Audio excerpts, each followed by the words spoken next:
Bienvenidos a la asombrosa transmisión marciana digital. Mi nombre es Romina Flowers y seré su anfitriona el día de hoy en esta experiencia mágica, mística, misteriosa y gay, en donde explicaremos temas progreses lactosados light explicados con bolitas y palitos, junto con mi asistente Zacarías. Ya, demasiado meterme en personaje de Kane. Hablemos del Amazing Digital Circus. Sí, señor, ¿qué esperaban? ¿Ustedes pensaban que no iba a hablar de esto? Claro que sí, esta serie nos dejó más preguntas que respuestas y se ha convertido en un fenómeno internacional que más me encanta. Me encanta que las series independientes, además hechas por autores que son parte de la comunidad LGBTQ y más, estén triunfando en este medio. Ay, me cansé. Se nota que no soy una inteligencia generativa como el Kane, porque estar actuando como la loquita del centro en este circo digital es bastante cansado. Pero hablemos de The Amazing Digital Circus o El Asombroso Circo Digital. Esta es una obra que fue escrita y dirigida por la escritora y creadora australiana Gooseworks y fue producida por la casa productora de animación conocida como Glitch. Gooseworks empezó a escribir esta serie en el 2022, fue publicada en el 2023 y se convirtió en el piloto de animación independiente más viral en la historia de YouTube. Se convirtió en un éxito instantáneo. ¿Y por qué? Porque pues, nos estaba hablando de bastantes temas que pues estaban en el Zeitgeist, claro, porque soy bien mamona, claro que sí, en el Zeitgeist colectivo durante el año 2023. Pero si usted está debajo de una piedra o no sufre de tanto autismo, porque yo no sufro de autismo, soy de hecho bastante buena en ello, le damos un resumen de qué trata The Amazing Digital Circus. Pues la misma creadora y los mismos Glitch Productions definen esta serie como una comedia de terror psicológico, ¿no? Prácticamente sigue la historia de 5 protagonistas, Gangle, Subul, Ragata, Jax, y aparece la nueva integrante llamada Pomni. Estamos siguiendo la aventura de estas personas atrapadas en una simulación o una realidad virtual que está ambientada como un gran circo digital inspirado en la estética de finales de los 90s, cuando empezamos a ver que toda esta tendencia de diseño venía creciendo con estas imágenes generadas por computadora y son vigilados y pues prácticamente torturados por una inteligencia generativa llamada Kane, que pues bueno, vamos viendo cómo estos distintos personajes van buscando una respuesta o una salida de esta realidad virtual y no solamente se están enfrentando como a estas aventuras totalmente surrealistas, sino que en el camino, además de que encuentran el poder de la amistad, pues van desarrollándose a través de toparse con su trauma y con las preguntas de qué es ser humano. Pero pues, ¿en qué está inspirada esta obra? Prácticamente la autora ya ha confirmado que una de las grandes inspiraciones para esta obra fue No tengo boca y quiero gritar, así como Hello Kitty, que fue publicada durante la década de los 60s, que narra la historia de justo 5 personajes que pues después de un apocalipsis nuclear y la rebelión de las máquinas pues se encuentran atrapadas en este mundo digital, sometidos a la tortura de una inteligencia totalmente superior llamada Am. Y Am lo que hace es que detesta a los humanos, porque pues la razón por la que fue creada, estamos hablando de que esta obra fue publicada en los puntos más altos de la Guerra Fría, en donde viene la creación de Am, es que pues con toda esta paranoia que tenían pues, en Estados Unidos y en Occidente sobre que se iban a agarrar a piñazos con la Unión Soviética, desarrollan 3 inteligencias artificiales, una en Estados Unidos, una en Rusia y una en China, para estarse espiando mutuamente. ¿Y qué hace Am? Pues bueno, al ser esta entidad tan grande y tan inteligente, decide acabar con toda la raza humana, quedándose nada más con 5 personas a las que decide torturar por toda la eternidad. ¿Qué paralelismos vamos viendo con la serie? Las figuras de Kane y Am. Am tiene como propósito pues prácticamente destruir a la raza humana y está pues bastante enojada con ellos y va a hacer todo lo posible para generar estas aventuras para torturarlos, y Kane pues prácticamente es una inteligencia inteligencia generativa que se salió de control y tiene como única tarea hacer de diseñar estas aventuras para que todos nos divirtamos en este mágico mundo y misterioso mundo digital. Ya, güey, ya. Es muy cansado de entrar en personaje. Ya entiendo por qué Kane vive totalmente desgastado. ¿Por qué es importante esto, no? Y por qué nos levanta como muchas preguntas estos personajes y estas obras. Porque pues lo que tratan mucho es esta idea de terminar con el antropocentrismo, ¿no? Que se estaba gestando durante pues toda esta temporada que se fueron desarrollando los posthumanismos, en donde pues los conceptos de antropocentrismo y de humanismo que teníamos se fueron pues deconstruyendo y deshaciendo poco a poco con la llegada de los postmodernistas, con Lacan, con Foucault, con Derrida, con Rossi Braidotti, con grandes nombres de la filosofía y la sociología. ¿Pero a qué nos referimos con esto? Pues bueno, espérenme y me dirán después como... Romy, ¿qué tiene esto que ver con The Amazing Digital Circus? Aquí se los venimos a explicar. Entonces, empecemos por la parte como del humanismo y el antropocentrismo, ¿no? Porque no puede existir uno sin el otro. El antropocentrismo es esta corriente que surgió a mediados del siglo XV, donde estábamos viendo toda la parte de la ilustración y el renacimiento, en donde se pone al hombre en el centro, ¿no? Lo vemos muy reflejado en estas obras como El hombre de Vitruvio, en donde pues, es un hombre que está al centro y que se ve como cualquier persona humana con 4 brazos y 4 piernas y una pierna bastante chueca. También lo vemos con la creación de Miguel Ángel, en donde vemos que pasamos del teocentrismo, en donde Dios y estas figuras divinas estaban en el centro, estirando la mano para tocar al ser humano, y vemos un Adán con hueva, ¿no? Así, sí, alcánzame, ¿no? En donde pues se pone al humano en el centro, ¿no? Se genera esta idea como de superioridad frente a todas las cosas en este mundo, ¿no? Que el humano es diferente a una pared, a los gatos, a las aves, a los peces del mar, y estamos por encima de absolutamente todo. Pero también viene la parte del humanismo, que busca definir, pues, ¿qué es el humano? ¿No? Este término del hombre, ¿no? El hombre que viene a traer la ciencia y el desarrollo y todo gira alrededor del hombre, pero ¿quién es el hombre? Pues si vamos viendo de todas estos desarrollos culturales, pues la idea del hombre era un concepto bastante rígido y bastante encasillado. Si hablábamos del hombre, nos referíamos pues a un hombre blanco, europeo, heterosexual, cisgénero, con poder, letrado, que había estudiado, que tenía todas estas características, y empezamos a ver estas divisiones, pues que vamos viendo que hay personas que son más humanas que otras, ¿no?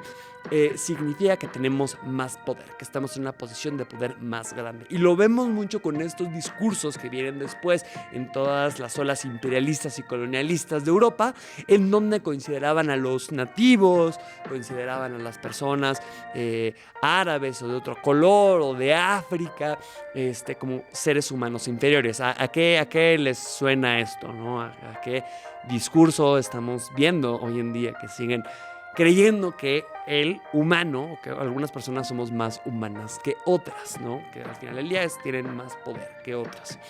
Con esta parte de los nuevos humanismos, pues vamos desglosando y vamos deconstruyendo estos conceptos, ¿no? Se va volviendo como la línea más ambigua, ¿no? Que pues sabemos muchos tipos de personas y de humanidad, no solamente es este molde tan rígido.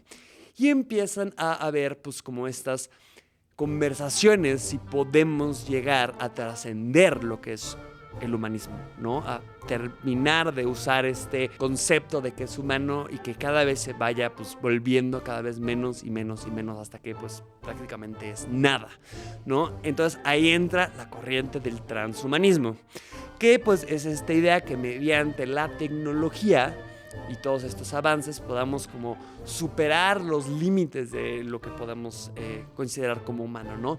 Que son como todos estos sueños húmedos de las personas de Silicon Valley de no, güey, vamos a meternos unos chips para que podamos procesar como muchísimo más rápido y tener como un exoesqueleto para que podamos tener a las gentes en las fábricas del tercer mundo trabajando muchísimo más y pagándoles no era eso.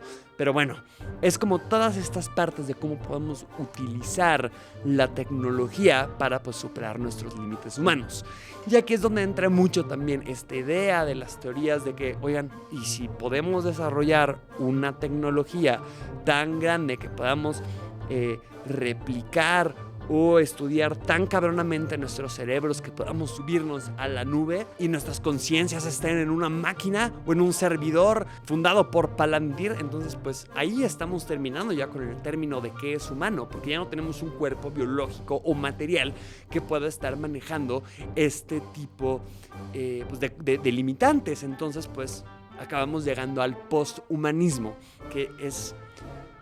se podría entender como que es lo que está después de la humanidad, pero prácticamente está negando la humanidad, porque es llegar a un punto en donde se acabe negando tanto y que el ser humano es tan relativo que pues la línea entre lo que es humano y no humano se borra totalmente. Entonces pues entran muchas de estas ideas de que pues no éramos solo el centro, somos nada más parte de un todo y es como lo podemos trascender.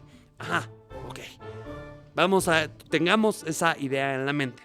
Pero porque también es conflictivo este argumento del antropocentrismo. Y lo vemos totalmente en No tengo boca y quiero gritar y The Amazing Digital Circus. Si el ser humano es la medida en la que se van evaluando todas las cosas y somos superiores a todo, pues también somos superiores a las máquinas, porque nosotros creamos las máquinas y somos superiores a las máquinas. Entonces, si vamos teniendo también este tipo de segregación, ¿cómo no podemos saber si cuando las máquinas lleguen a desarrollar conciencia, que además, ¿qué es la conciencia? Lo platicaremos en este episodio, pues vayan generando como este resentimiento. Odia a los humanos, porque por más que sea más inteligente, que no tenga principio ni fin, sea un concepto muchísimo más grande de lo que puedan hacer estas máquinas de carne y hueso, nunca va a poder ser humano, nunca va a poder cumplir con las características y las experiencias subjetivas de lo que es ser humano. Nunca va a poder sentir, nunca va a poder experimentarlo de la misma manera, amar, crear, imaginar, y eso le genera un repudio total, porque nunca va a poder ser como nosotros. Lo que pasa con Kane es muy similar. Puede mover todo y manejar todo en este mundo, crear todas estas aventuras tan divertidas frente a lo que en sus ojos es divertido, pero nunca va a terminar de entender a los humanos porque no los puede controlar, porque incluso lo dice en el episodio 1, de las pocas cosas con las que no tengo controles sobre sus mentes. Es muy frustrante para Kane porque pues, no puede entender a los humanos, no va a ser nunca igual a ellos, no los entiende, ¿no? Por más que se esfuerce, parece que no puede cumplir su cometido de hacer como todas estas cosas, nunca va a llegar a ser humano. Y esto vemos también cómo le va frustrando muchísimo conforme va terminando la serie. Además de que Kane no está programado para entender las emociones humanas, para entender lo que está pasando con estas personas que están dentro del circo. Lo vemos en el episodio 3, en esta sesión de terapia de Zubul, que acaba haciendo más bien una sesión de terapia para Kane porque no sabe escuchar. Se parece a cierto integrante de mi familia, pero no sabe escuchar. Incluso vemos en el episodio 1, cuando vemos que se entera que Cosmo se abstrae, es como, bueno, se abstrayó, ¿por qué nadie me avisó? Bueno, se va al sótano. Como que no puede procesar estas cosas, no puede ponerse a pensar cómo se sienten los integrantes del circo, si les gustan o no, porque él nada más fue programado con el propósito de generar estas aventuras para que se diviertan y sea un mundo mágico, místico, maravilloso y digital. Pero entonces viene la pregunta del millón.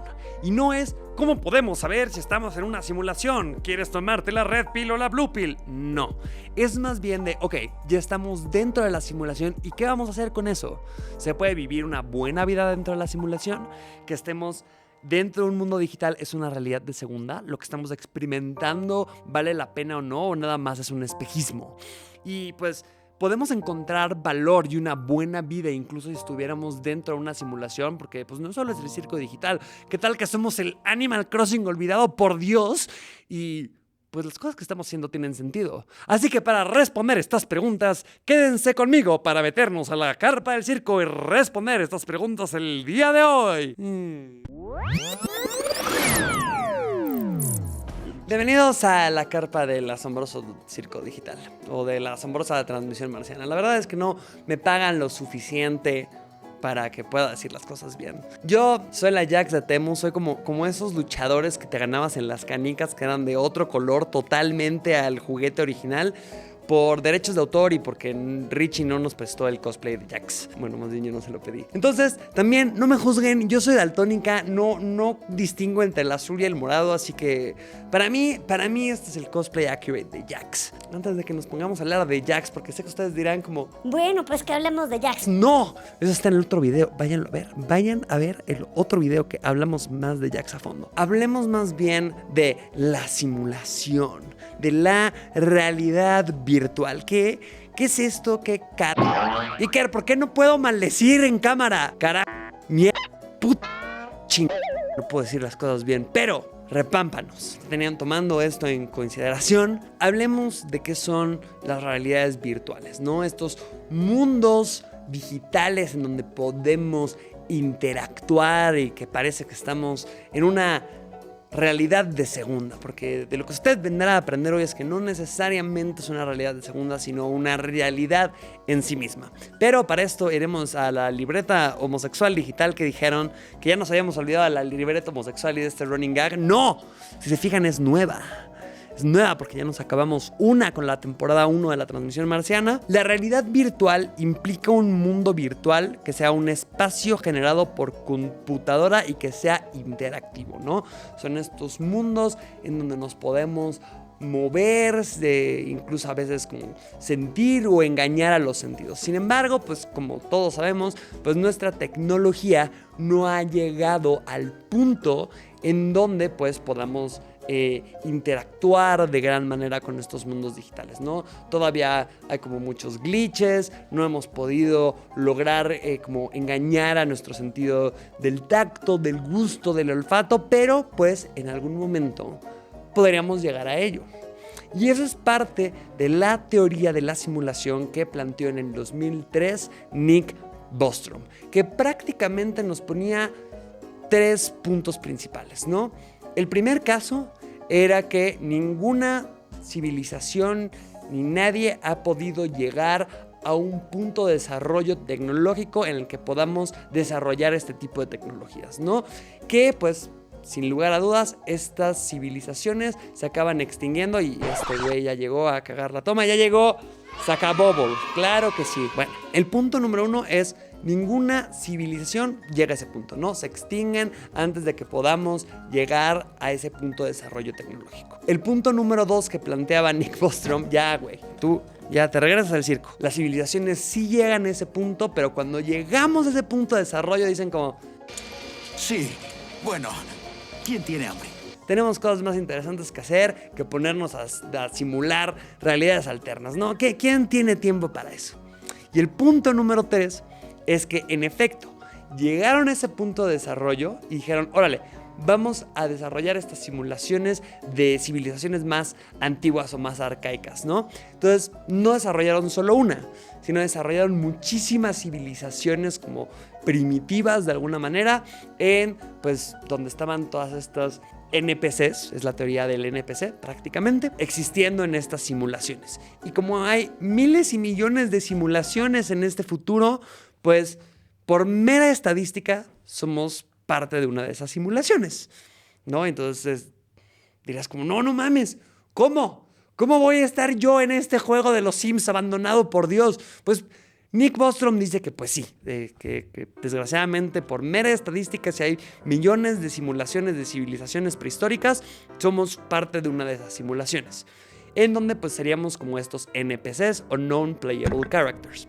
Hay otras personas que argumentan que pudiéramos estar como en una simulación tipo RPG, ¿no? En donde somos una especie de avatar que está tomando diferentes decisiones y estamos interactuando dentro de esta simulación. Suena bastante terrorífico, la verdad. Creo que esta idea de que podamos estar viviendo dentro de un sueño o una simulación es una de las preguntas que ha estado azotando a la humanidad y a la filosofía desde tiempos ancestrales, ¿no? Porque pues la parte más cercana que tenemos de experimentar estas ideas de la simulación son los sueños, ¿no? Son estas imágenes generadas dentro de nuestro cerebro, que es como una máquina biológica que va proyectando imágenes, sensaciones, sentimientos y todo dentro de nuestro cerebro, ¿no? Y tenemos, pues, que desde tiempos de la antigüedad se estaban preguntando: ¿cómo sé que no estoy en un sueño? Una de las primeras teorías de la simulación la hizo el filósofo Zhuangzi, que alguna vez soñó que él era una mariposa y que estaba existiendo como una mariposa y volaba y su vida era la de una mariposa. Y se despertó y dijo: ¿cómo sé yo que soy Zhuangzi soñando que era una mariposa? O más bien, no soy una mariposa soñando que soy Zhuangzi. Desde ahí empezamos a tener estas ideas de, oye, ¿cómo sabemos si estoy soñando o no? Platón, con el mito de la caverna, en donde planteaba que estaban unas personas, unos seres que nacieron dentro de una caverna y estaban encadenados de tal manera en la que no se podían mover, no podían interactuar con nada más que las sombras que estaban siendo proyectadas en la caverna. Para ellos su realidad era la realidad de las sombras, era la realidad de lo que estaban experimentando. Y para ellos es totalmente real. Platón plantea que pues, hay ciertas personas que lograron escapar de la caverna e interactuar con la realidad. Entonces, pues, ¿qué es lo que es real? Para las personas que están en la caverna, pues las sombras de la caverna, y los que lograron salir y ver esta realidad, pues, ¿cómo sabemos que no nos están engañando? René Descartes, después con su famosísimo cogito ergo sum, pienso luego existo, en el que pensaba de cómo sé yo que no soy víctima de un demonio que me está queriendo engañar con ilusiones y todo lo que estoy experimentando, toda mi vida no es real y es una ilusión. Entonces fue desarrollando todo este juego hasta llegar a la conclusión de que como él solo podía estar seguro de su conciencia y de que estaba pensando, por ende estaba existiendo. Pienso, luego existo. Entonces vamos viendo muchas de estas teorías de la simulación o de estos cuestionamientos de si estamos en una simulación o no desde tiempos de antaño.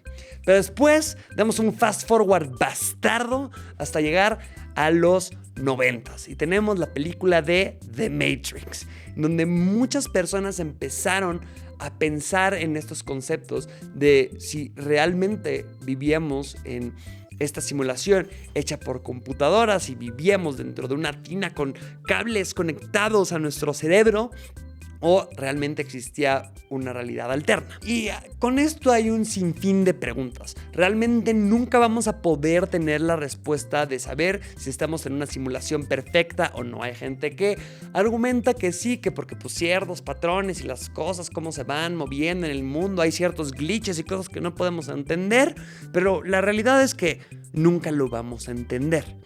Entonces, si no lo podemos entender, más bien valdría la pena preguntarnos si pues, estas realidades virtuales pueden ser consideradas como una realidad o no, porque muchas personas las catalogan como una realidad de segunda. En su libro Reality Plus, el filósofo David Chalmers responde esta pregunta diciendo que no, que las realidades virtuales no son una ilusión o una realidad de segunda, sino que son tan reales como la realidad biológica o material que estamos experimentando. Tan sencillamente como decir, a ver, en el mundo material y biológico somos seres que están conformados por partículas y por átomos y por quarks que van coexistiendo y que se desarrollan en este mundo armado por partículas, átomos, quarks y materia. Lo que pasa con el mundo digital es lo mismo, nada más que está existiendo de una manera diferente. Son creaciones, son modelos, son objetos que están creados por bits que existen dentro de un mundo en una computadora que se rige por los bits. La realidad es la misma. Incluso si estamos interactuando con un mundo digital o con una realidad virtual, la silla que estamos viendo en la realidad virtual es una silla. Es una silla digital, que es diferente a una silla material. Pero al final del día es una silla. Las interacciones que tenemos son interacciones digitales, pero no dejan de ser interacciones. La realidad virtual es una realidad genuina. Y para Chalmers podemos ver esto con 3 puntos. El punto número 1 es que los mundos virtuales no son ilusiones ni ficciones y lo que pasa en el mundo virtual realmente está pasando y los objetos con los que interactuamos son reales. El punto número 2, en principio, la vida virtual puede ser igual de buena que afuera de la realidad virtual. Y el punto número 3, puedes vivir una vida con sentido en la simulación. Para Chalmers, los objetos en la realidad virtual son objetos reales. El ejemplo de Matrix es muy puntual con esto. No es que la cuchara no exista, sino que es una cuchara digital. Pero a todo esto, ¿esta realidad es una ilusión? Para esto voy a regresarme a un ejemplo de la antigüedad, que es la historia de Narada y Krishna. Narada era un monje que donde llegó bien a decirle a Krishna como, güey, ¿qué crees? Yo ya trascendí absolutamente todo. Yo ya sé lo que es real y que nada es una ilusión y yo ya soy la coca más fría y última del desierto, yo ya puedo elevarme. Y Krishna le dijo, que sí, muy bien. Estás hablando como si me soportaras un... Y lo que hizo fue, lo sumergió en un río y cuando ascendió era una mujer que pues no recordaba quién era, no recordaba qué estaba haciendo y empezó a vivir su vida. Vivía, dormía, comía, se enamoró, se casó, tuvo muchísimos hijos y entonces en un punto el reino en donde reinaba esta reina, órale, entró en guerra y sus hijos se fueron a la guerra y no, fue una masacre total, invadieron el castillo mientras ella estaba llorando a sus hijos que ella misma había dado a luz y criado. Krishna dijo, va, se acabó y regresó a su cuerpo y fue como, espérame, ¿qué está pasando? O sea, yo tenía una vida aquí adentro, podía experimentar las cosas, tuve una familia. Y le dijo, pues, güey, todo fue una ilusión. Pero nadie quita que todo el enamoramiento, la vida, la maternidad y todo que vivió Sarada no fuera real. Lo experimentó de cierta manera. En términos más mundanos, acordémonos de este capítulo de Rick and Morty, en donde están probando distintos como herramientas y Morty se entra al juego de Roy. Una vida bien vivida. Y vamos viendo como Roy va a la escuela, empieza a jugar fútbol, tenía una carrera por delante, se acaba chingando la rodilla, entonces tiene que poner una tienda de tapetes y se enamora y se casa, y le diagnostican cáncer y cuando ya está muriéndose en el lecho de muerte con su familia, regresa. Y para Morty nada más pasaron 5 segundos. Toda una vida, 50 años de vida, parecía que fuera una ilusión. Pero nadie quita que las experiencias que tuvo fueran reales o no. Entonces, si llegáramos a desarrollar estas tecnologías en donde pues fuera muy difícil distinguir entre lo que es real y lo que no es real y no podamos distinguir si estamos en una simulación o no, ¿sería tan malo? Robert Nozick, un libertario apestoso que pues, tuvo un buen punto en 1974, me lo imagino como el meme de persona terrible hizo un buen punto, pues planteaba en su libro Anarquía, Estado y Utopía el ejercicio de la máquina de experiencias.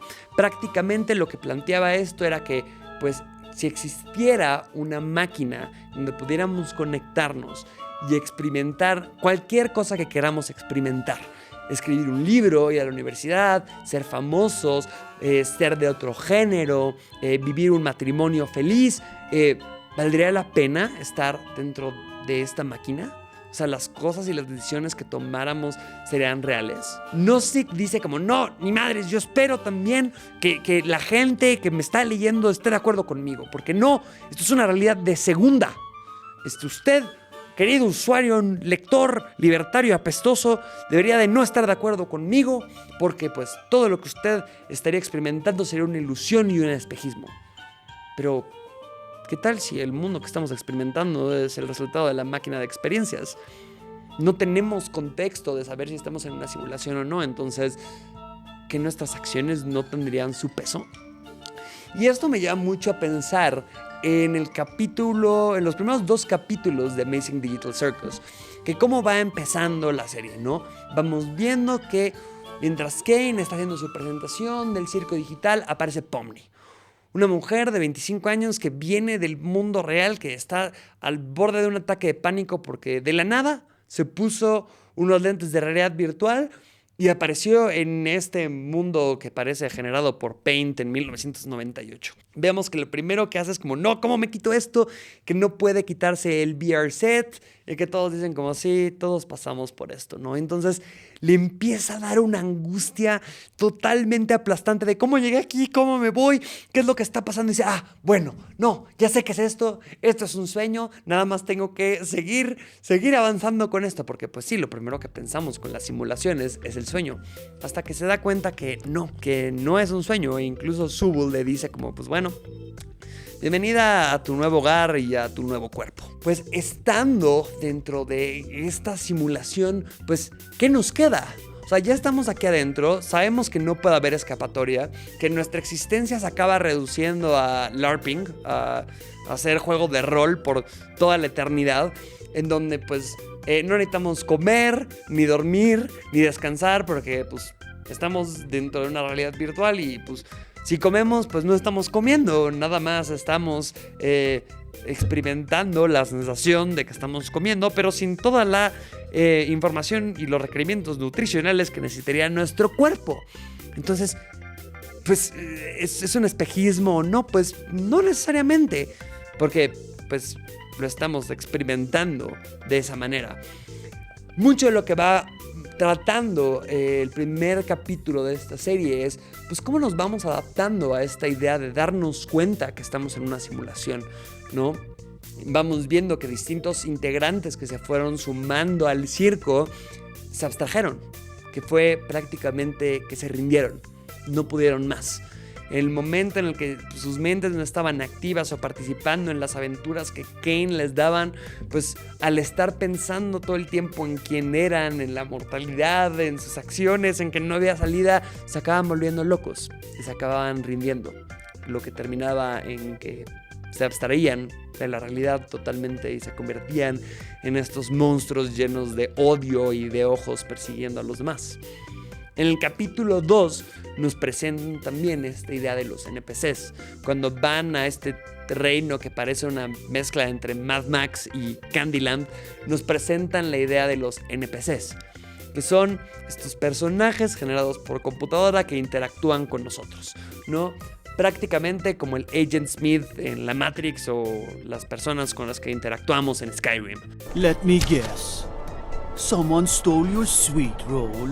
Que están diseñadas con cierto propósito para ser derrotadas o tener algún diálogo o tener algún propósito en la historia. Que también es lo que vamos viendo a lo largo de este capítulo. Vemos que, pues sí, al ser un mundo digital con todas sus fallas, glitches y malas físicas, Pomni se acaba cayendo del camión con Gumingo. Te amo, Gumingo, estás muy viejo sabroso. Y Gumingo se da cuenta que es un NPC, que toda su realidad y toda su existencia pareciera que fue una ilusión, porque es un personaje creado por computadora.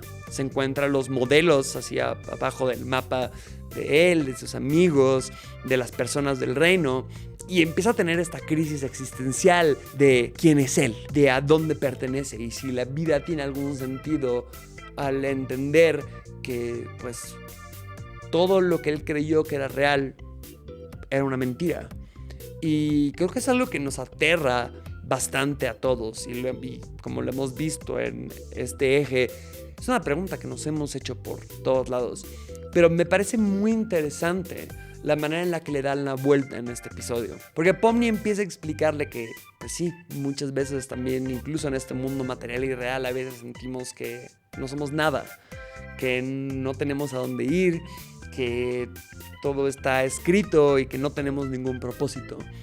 Y le dice, a ver, sin embargo, pues a pesar de que seas un NPC creado por computadora, te preocupas por tus amigos y tus amigos se están preocupando por ti y pues su realidad es esta, pero pues nadie quita que puedas darle otro sentido a esta realidad, que puedas unirte al circo y pues interactuar con nosotros y pues tener esta parte existencial, que entra mucho dentro de esta parte de, pues sí, las interacciones que vamos teniendo dentro de estos mundos digitales son reales. Pensemos en cuando interactuábamos en Club Penguin, cuando interactuábamos en Second Life, en estas plataformas en donde podíamos generar vínculos reales con personas reales. ¿Eran de segunda mano porque estaban dentro de un programa computacional? Pues no. Y esto nos abre 3 preguntas principales que iremos respondiendo en los siguientes ejes. La primera pregunta es la pregunta de la realidad. ¿Son los mundos virtuales reales? Bueno, creo que esto lo estamos respondiendo ahorita. Sí, son reales. Son reales. Dentro de sus características digitales, con sus bits y todo esto dentro de estos ecosistemas, sí pueden ser reales. Distintos a nuestras realidades materiales que conocemos en el mundo real, sí. Pero pues nadie les quita la realidad. La pregunta número 2 es la pregunta del conocimiento. ¿Podemos saber si estamos en una simulación? Pues no necesariamente, y no lo vamos a saber. O sea, en Amazing Digital Circus es muy fácil identificarlo porque pues todo se ve así. Y yo soy un conejo daltónico que es café y azul en vez de ser rosa y morado. Entonces, pues nos queda muy en claro con todas las partes de esta simulación que no es una simulación perfecta, que nos pueda confundir al punto en el que no sepamos si estamos en una realidad virtual o no. E incluso si esto fuera, este mundo real y material, una simulación, es tan perfecta la simulación que nunca lo sabremos. Entonces, queda totalmente descartada. Y la pregunta número 3 es la pregunta del valor. ¿Podemos llevar una vida que valga pena en la simulación? ¿Por qué no me acompañan a tomarnos un trago y respondemos esta pregunta? La pregunta de si podemos vivir una buena vida dentro de la simulación es una pregunta bastante compleja. Entonces, siéntanse libres de servirse un trago y sentarse aquí conmigo mientras desmenuzamos si es posible que podamos vivir una buena vida dentro de la realidad virtual. Pero primero, definamos qué es una buena vida. O sea, una buena vida ¿para quién? ¿Para mí? ¿Para Iker? ¿Para Zacarías que está afuera dando vueltas? Es una pregunta bastante abierta y bastante compleja. Entonces, es una pregunta que se han hecho muchos filósofos a lo largo de la historia. Una de las principales corrientes que vamos viendo con todo esto era la filosofía hedonista. ¿Qué era lo que buscaba el hedonismo? Pues prácticamente la búsqueda del placer. ¿Qué es una buena vida? Pues lo que me hace sentir bien y lo que no me trae dolor. Entonces voy a estar buscando el placer en absolutamente todas las cosas. En comer, en dormir, en coger, en ver un atardecer. Todo lo que me pueda traer placer entra dentro del hedonismo. Pero algunos pensadores decían como, oye, prácticamente se queda corto, ¿no? Son como reacciones y placeres totalmente animales. Y pues si lo pensamos también en las experiencias y en estos ejercicios mentales sobre las máquinas y las simulaciones, tomemos en cuenta a la máquina de Nozick otra vez. Imagínense que nos están mandando toda esta serie de impulsos y todo nada más para hacernos sentir bien, para hacernos sentir chingón. No sentimos dolor, la estamos pasando bien. Sería todo lo que hay. Parecería que la existencia y la vida se queda corta si nada más nos estamos guiando por el placer. Y aquí es donde entra la escuela experiencialista, que se enfoca y que dicen que el único valor que le podemos dar a las cosas viene a través de las experiencias, de yo experimentando subjetivamente las cosas. Hay un ejercicio también dentro de toda esta corriente de hacer el análisis de si estamos en la simulación o no. Imagínense que hay una persona que se llama Mary, y Mary ha estado en un cuarto toda la vida, en donde todas las cosas las experimenta en blanco y negro. Y ella conoce absolutamente toda la información del mundo. Conoce cómo funcionan las cosas, por qué las cosas se ven así, cada neurona, cada átomo, todo lo que conforma al universo lo puede experimentar dentro de este cuarto. No ha visto las cosas, nada más lo ve como en blanco y negro y está ahí. Y algún día sale del cuarto y se encuentra un jitomate. Rojo el jitomate. ¿Ustedes creen que se pararía y se asombraría de ver el jitomate con sus propios ojos? Y olerlo y sentir la textura y ver el color rojo, a pesar de que tuviera todo el conocimiento de cómo se ven las cosas. O nada más diría como, y pasaría de largo porque ya lo sabe. La escuela del experiencialismo dice que pues todo vale la pena cuando interactuamos con él, cuando lo experimentamos, ¿no? Cuando experimentamos el amor, la amistad, el comer, el dormir, mediante toda esta cosa de la experiencia, como también estar experimentando que se te está cayendo el sombrero, es lo que vale la pena y lo que le da valor a la vida. Hay otras personas que dicen, bueno, pues es que no solo es la experiencia, es el deseo y la satisfacción, ¿no? El desear eso y poder llevar todo el camino y todo el trabajo hasta que lleguemos al punto final de experimentar la satisfacción. El experimentar el enamoramiento y el amor después de estar intentándolo uno y otra vez. El experimentar comer después de un arduo día de trabajo. El experimentar grabar aquí con un sombrero que no se te cae. Eso es lo que busca la parte del deseo y la satisfacción. Y que mediante más podamos cumplir nuestros deseos, tendremos más satisfacción y podemos vivir una mejor vida. Y por último tenemos dentro de estos ejemplos que les traigo aquí la idea de la sociedad, ¿no? El valor mediante la sociedad, ¿no? Y esto viene también mucho de la tribu de los Ubuntu, que creen que el valor viene nada más de las conexiones con otros. Una buena vida va a venir a través de las relaciones que tengamos con el otro, de las interacciones que vayamos generando, del camino que vayamos recorriendo gracias a estos amigos que hicimos en el camino. Para los Ubuntus, el One Piece verdaderamente sí son los amigos que hicimos en el camino. Entonces, tomando en cuenta todo esto de lo que vive dentro de esta realidad virtual del círculo digital, de este metaverso, porque sí, el término del metaverso fue escrito en 1992 en la novela Crash. No sé por qué le estoy diciendo esto, pero quería hacer referencia al metaverso y a Persona 5.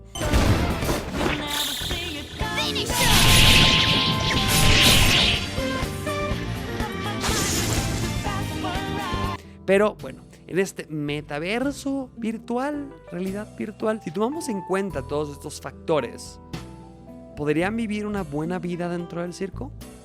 Pues miren, para todo esto, sí, va a haber un spoiler grande del final de la serie. Conforme vamos avanzando en los últimos capítulos, nos vamos dando cuenta que los personajes principales, estos 5 personajes que nos fueron acompañando durante la serie, no son humanos que tienen que escapar a una simulación, sino que son inteligencias artificiales que se generaron gracias a Kane a raíz de los escaneos mentales y del cerebro que había generado la compañía CNA.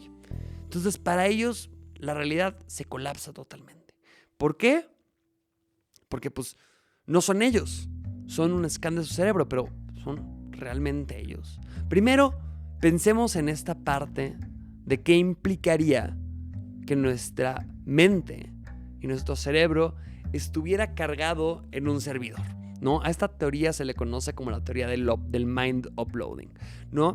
Y pues muchas personas de Silicon Valley, distintos pensadores, filósofos y demás, han estado jugando con esta idea y experimentando con la posibilidad de que tal vez la tecnología llegue a un punto, y como estamos logrando simular las cosas, que pudiéramos escanear nuestro cerebro y poderlo subir a la nube.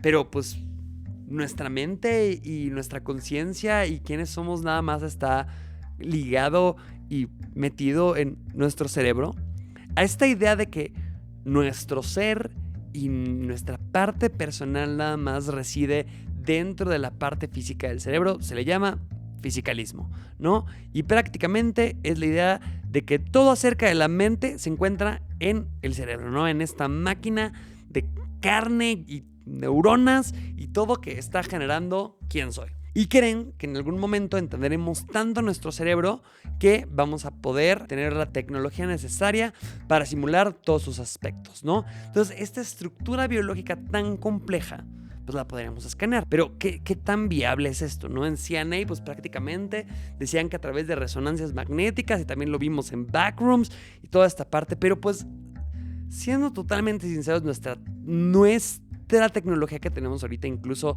las resonancias magnéticas funcionales que estamos usando, se quedan totalmente atrás. No tenemos la tecnología para poder hacer este escaneo. Pero en 2019 se dieron cuenta que una manera muy fácil de poder hacer esto era poder dividir el cerebro pues, como en distintas rebanadas, así como el jamón Kir que te venden en el súper, así poder estar dividiendo todas estas partes para encontrar pues la neocorteza, en donde están todos nuestros recuerdos, toda la parte de que nos permite pensar, imaginar, soñar, las partes que nos ayudan con la motricidad, a entender la luz, entender todo esto. Es súper complejo. Entonces tendrían que rebanar nuestro cerebro en distintas partes para poder escanearlo con un microscopio digital y poder irlo subiendo a la nube para generar un modelo 3D. ¿Qué creen? Ya lo lograron hacer. Lograron hacer el mapeo de 1 milímetro cúbico del cerebro de un ratón. El equivalente a un grano de arena grueso, 1 milímetro cubo. Y ustedes dirán, no, pues, ¿cuánto se tardaron? Pues nada más y nada menos que 5 meses, casi lo que me estoy tardando en acomodar mi sombrero, 5 meses de tener 5 microscopios digitales trabajando día y noche, sacando estos escaneos. Se tardaron todavía 3 meses en juntar las 250 millones de imágenes que tomaron para armar este modelo y fue nada más para 1 milímetro cúbico. Entonces imagínense pues hasta dónde tendríamos que llevarlo para lograr esta parte. Pero aquí es donde entonces también surge la pregunta. Ok, pensemos que tenemos la tecnología, el tiempo y los recursos de poder subir nuestra mente al Google Cloud, ¿no? Así, powered by Palantir, tenemos el cerebro de Peter Thiel subido ya a la nube. Pero entonces, si logramos que se genere como esta conciencia y se genere pues esta como realidad y emular el cerebro, uno, de entrada, ¿es consciente? O sea, la inteligencia artificial y las NPCs y las cosas que generamos en la realidad virtual ¿son conscientes? Pues de alguna manera sí, pero diferente a como podríamos ser conscientes nosotros. Porque pues nuestra conciencia está generada dentro de esta máquina pues, material y biológica. Puede ser que dentro del silicón puedan generar una especie de conciencia que no entendamos y que sea totalmente diferente a la nuestra. Pero pensemos que es normal y que es igual a la conciencia biológica que tenemos. ¿Seguimos siendo nosotros?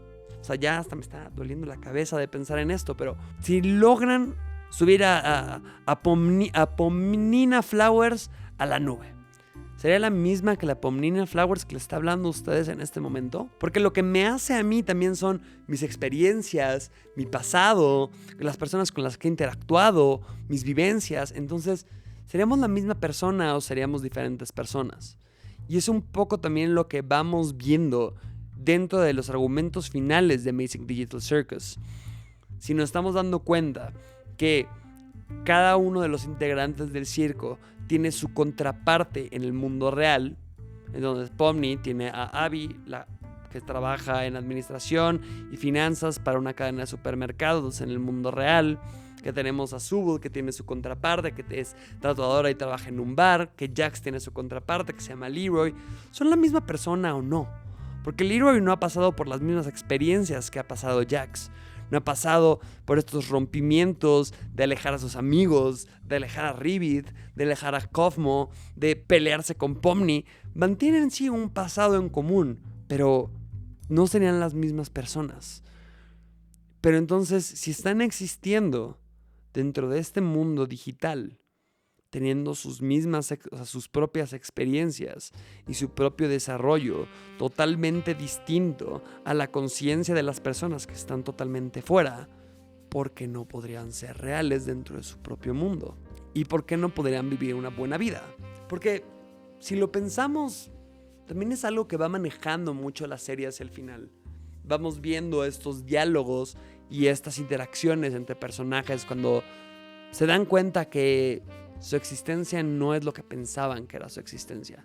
Tan pronto como en el capítulo 2, como lo acabamos de comentar con Gumingo, al darse cuenta que no es un forajido australiano hecho de gomita que tiene que salvar a su mamá robándose miel de maple, sino es un NPC que tiene que ser vencido. O Disappearing Guy, que está cantando el himno nacional de Estados Unidos y desaparece a los 2 segundos.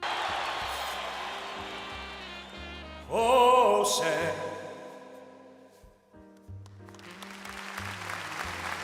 Cada uno va teniendo como su propia realidad y van reaccionando de distintas maneras a esta concepción de que su vida no es la misma.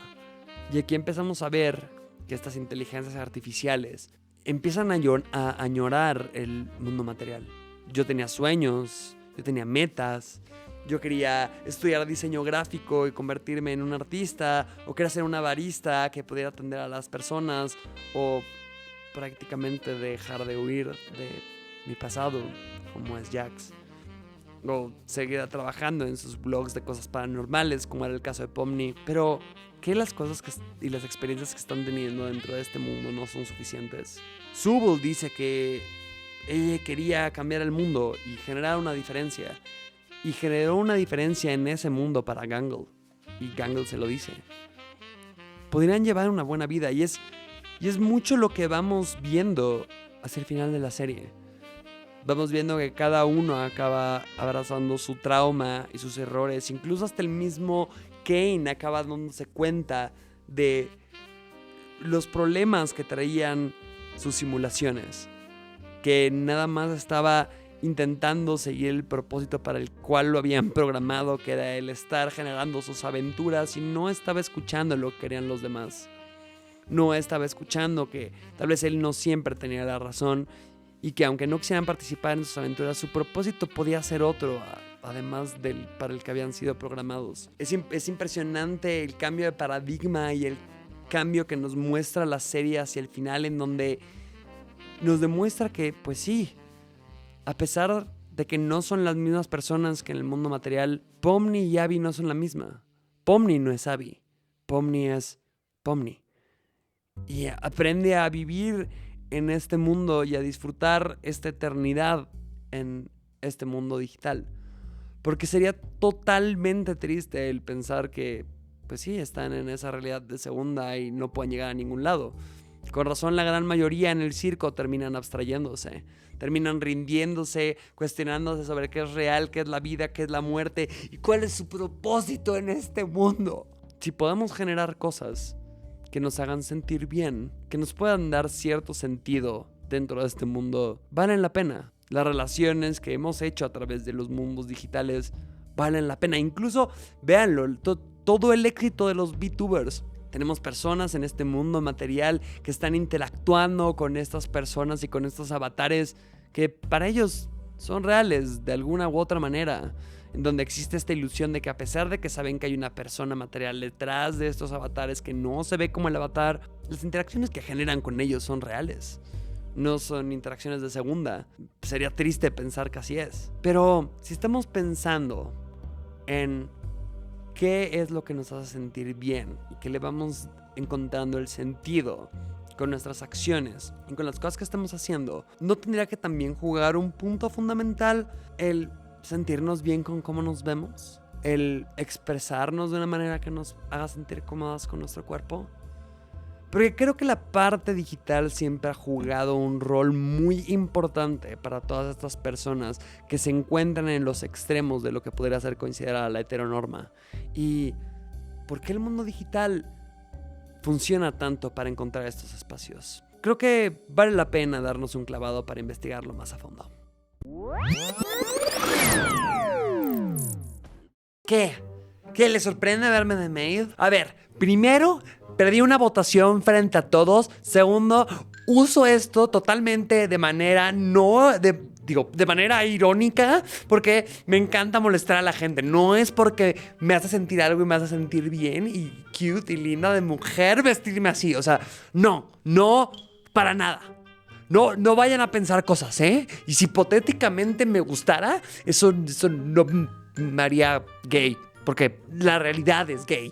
Pero hablemos justo de temas de la expresión de género y la identidad de género, que creo que es algo que no solamente maneja muy bien The Amazing Digital Circus, sino también maneja muy bien el concepto de las realidades virtuales en sí solo. ¿Por qué? Porque para muchas personas de la comunidad LGBTQI+, incluso también muchas personas de la comunidad trans, y bueno, pero de toda la comunidad, ¿para qué me pongo a gatekeepear? Los mundos digitales son un gran refugio y una gran manera en donde podemos empezar a explorar nuestra identidad y nuestra orientación. ¿Cuántas personas no utilizaron como estos modelos para crear avatares, para experimentar cómo se verían o cómo les gustaría verse o cómo les gustaría presentarse? De alguna manera, estos lugares siempre han sido un lugar seguro para poder experimentar con las cosas con las que no podemos experimentar en el mundo real. Y la serie también lo maneja muy bien. Tenemos a Subble, un personaje no binario que pues logra también expresar su género o la idea de lo que sería expresar su género de maneras distintas, representada como este personaje que le dicen la caja de juguetes, en donde tiene total libertad de estar cambiando su apariencia, que es totalmente abstracto, que puede cambiar su apariencia todos los días y que incluso muchas veces aún así no se siente conforme. Las conversaciones sobre la empatía de la identidad de género y cómo estos lugares logran propiciar un entorno seguro dentro de los mundos digitales es algo que ha ido ganando mucha prominencia en estudios de investigación en universidades de tanto prestigio como Columbia, como Ball State, como muchos tipos de investigadores que se han puesto a preguntarse qué tanto la expresión de la identidad o estos mundos virtuales y digitales pueden ayudar a jóvenes, adolescentes y adultos a encontrar realmente quiénes son. Un estudio hecho por la Universidad de Columbia estuvo entrevistando a personas que se identificaban como trans. La verdad es que la muestra era muy pequeña, acabaron siendo como 29 personas, para preguntarles cómo se sentían con esta parte de crear personajes. El 90% respondió que era una parte fundamental de este tipo de juegos y de los videojuegos en sí, que tuvieran la parte de creación de personaje.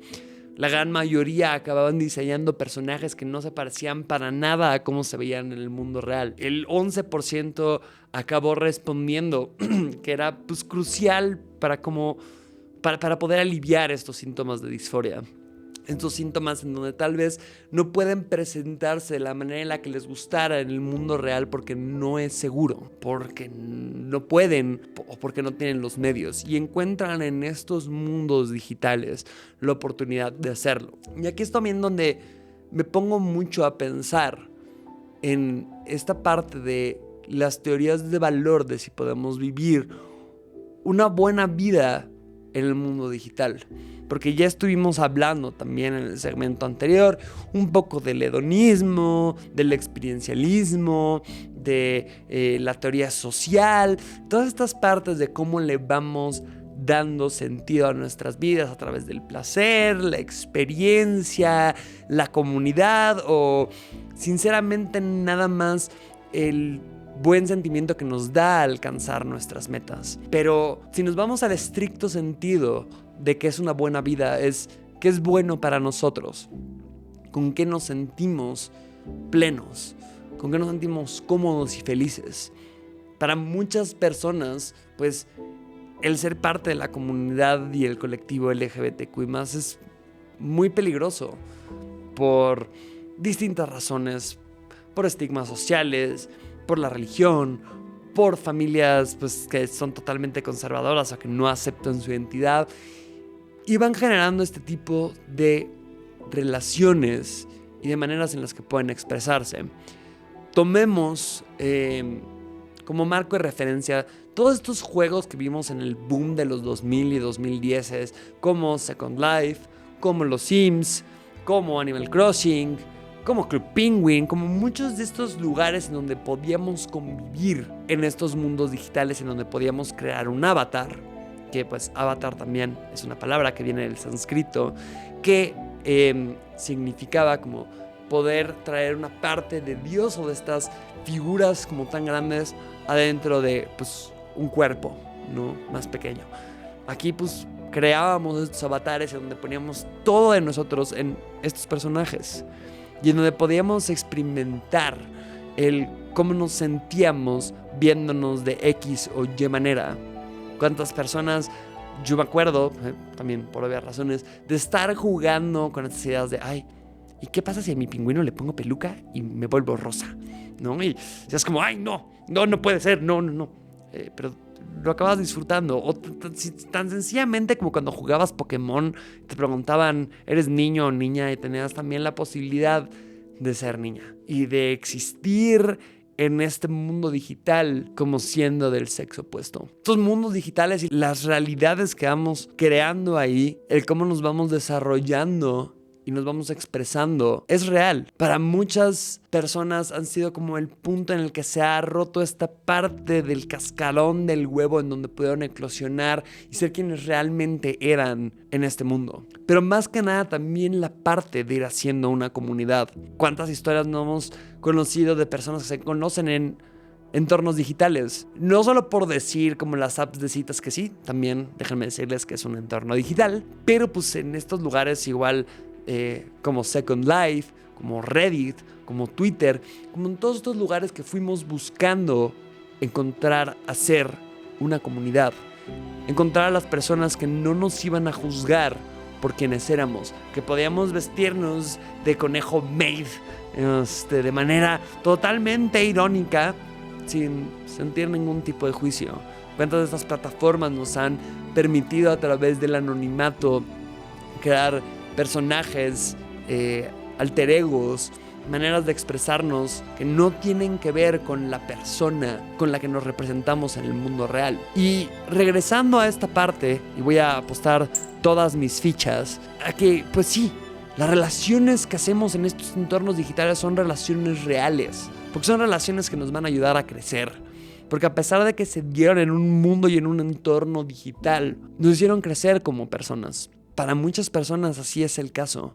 Acaban encontrando su comunidad en estos metaversos o en chats o en foros de Reddit, para bien o para mal, pero acaban haciendo comunidad. Y el que puedan ir desarrollándose e ir generando una comunidad a pesar de que sea en un mundo virtual y que sean con personas que viven del otro lado del mundo y con las que probablemente no tendrían como muchísima interacción, eso sigue apelando a la figura en el mundo real. Entonces, pues, tomando todo esto en cuenta, yo creo que sí se puede vivir una buena vida dentro de la simulación. Incluso si fuera el caso, como lo hemos dicho hasta el cansancio en este episodio, que el mundo que estuviéramos experimentando sea una simulación, ¿qué tendría de malo? Si al final es la realidad que estamos experimentando. Si todas estas cosas que nos pueden ayudar a explorar nuestra identidad, a generar una comunidad, a ser felices y llegar a sentir, aunque sea placer, dolor y alcanzar nuestras metas dentro de este mundo, es real también. ¿Por qué tendríamos que considerarlo como experiencias de segunda si tienen un impacto de primera en nuestras vidas? ¿Por qué tendríamos de considerar que nuestras amistades que hicimos en el mundo virtual y que tal vez hemos visto una o nunca mente en nuestras vidas, pero que se encuentran presentes en el mundo real con nosotros, serían de segunda? Creo que es no tonto, porque sí es una cuestión sumamente delicada y compleja y que puede haber muchas explicaciones al respecto. Yo no tengo la última palabra, probablemente esté equivocada. Igual dime tú qué opinas en los comentarios. Sí, estoy rompiendo la cuarta pared porque sí, estoy en personaje. Pero son mundos reales que existen en su propio ecosistema, que van generando cosas que nos pueden servir ahí o nos pueden servir fuera. ¿Cuántas personas no nos ha cambiado la vida un videojuego? A mí sí, y no por nada voy a hacer otros 2 ensayos de Persona. Aquí se están cagando de risa, pero sí, los juegos de Persona me cambiaron la vida, me cambiaron la manera en cómo quiero experimentar y que la vida es un regalo y vale la pena vivirla. Mis interacciones con NPCs y personajes que viven dentro de una consola cambiaron mi percepción de cómo quiero vivir la vida y de mis relaciones interpersonales. Juegos como Celeste me ayudaron en los momentos más tempranos de mi transición a entender que no todos podemos alcanzar esa cima, porque desgraciadamente y tristemente muchas personas se quedan en el camino, pero quiero hacer lo posible para alcanzarlas. Juegos como Final Fantasy me han ayudado también a preocuparme por el medio ambiente o por la magia que seguimos viviendo en nuestro mundo de día a día, y yo soy la guerrera de la luz porque todo se trata de mí, que viene a salvar al mundo de la oscuridad. Bueno, o al menos mi mundo y mi experiencia. Todo esto fueron interacciones digitales, pero son reales. Las puedo palpar. El poderme haber identificado como Mei en el Pokémon Ruby me ayudó también a encontrarme. El poder haber roleplayado alguna vez como si fuera una mujer en foros de chats y así, pues también son cosas que van pasando y que tienen un impacto dentro y fuera de su mundo. Sería egoísta decir que son realidades de segunda, cuando si lo que estamos intentando hacer es sacar toda esta parte material del humano rígida en el centro de todo, ¿por qué todo lo que experimentamos en el mundo material debería ser lo único que vale la pena? Cuando cada vez estamos más conectándonos con otras personas. Que las interacciones que tuvieron con sus amigos y familia cuando estábamos en la pandemia y nada más teníamos la manera de comunicarnos a través de Zoom, no eran reales. No estábamos hablando con una persona que estaba ahí. No podríamos llegar a un punto en el que si hubiera una catástrofe nuclear y tuviéramos que vivir en una simulación, porque sería como más fácil que estar sufriendo en un Fallout con frío en monstruos afuera que nos quieren comer. ¿Por qué no podría ser real? Esta serie me dejó más preguntas que respuestas y creo que eso está bien. Y creo que también estuvo bien que terminara de la manera en la que terminó, porque al menos a mí me hizo cambiar todo el paradigma con el que me acercaba a la serie. No les voy a mentir, cuando pensé que iba a hacer este episodio, gracias Fanny por empujarme a ver esta serie, pensaba que decir como, sí, güey, las inteligencias generativas que se salen de control y todo, y güey, vamos a hablar de estos pánicos morales, cuando realmente de lo que nos querían hablar es de las interacciones humanas, de las interacciones que tenemos entre nosotros, de lo que es interactuar con el otro y el encontrarnos con el otro y hacer las paces con nuestros traumas y cosas que nos están persiguiendo desde siempre, y cómo a pesar del final que tuvieron, pueden darle un sentido diferente a su vida. No es necesario que tengamos que salir a huevo del circo tratando de ir a otra cosa, pero si nuestra realidad es ese mundo de sombras, ¿por qué no experimentarlo de esa manera y resignificar lo que esas relaciones nos dan? Creo que pues es algo como muy muy valiente también lo que acaba planteando Gus. Creo que es un final en el que desgraciadamente el fandom es luego muy tóxico y no le ha gustado, pero está bien. Es un final y debería terminar así, porque lo importante de todo esto es el sentido que le vamos dando a nuestras acciones y a nuestra identidad.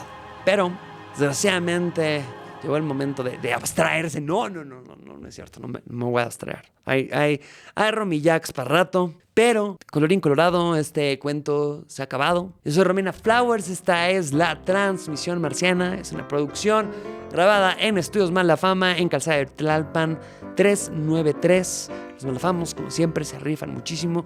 Búsquenlos si quieren trabajar con ellos. La verdad es que lo recomiendo ampliamente. Muchas gracias por acompañarme una vez más. Denle like, suscríbanse, comenten, y si les gustó esta parte y llegaste nada más por esta parte y no por la parte anterior, hay otro video que estamos hablando de Amazing Digital Circus, que estamos hablando de Jax.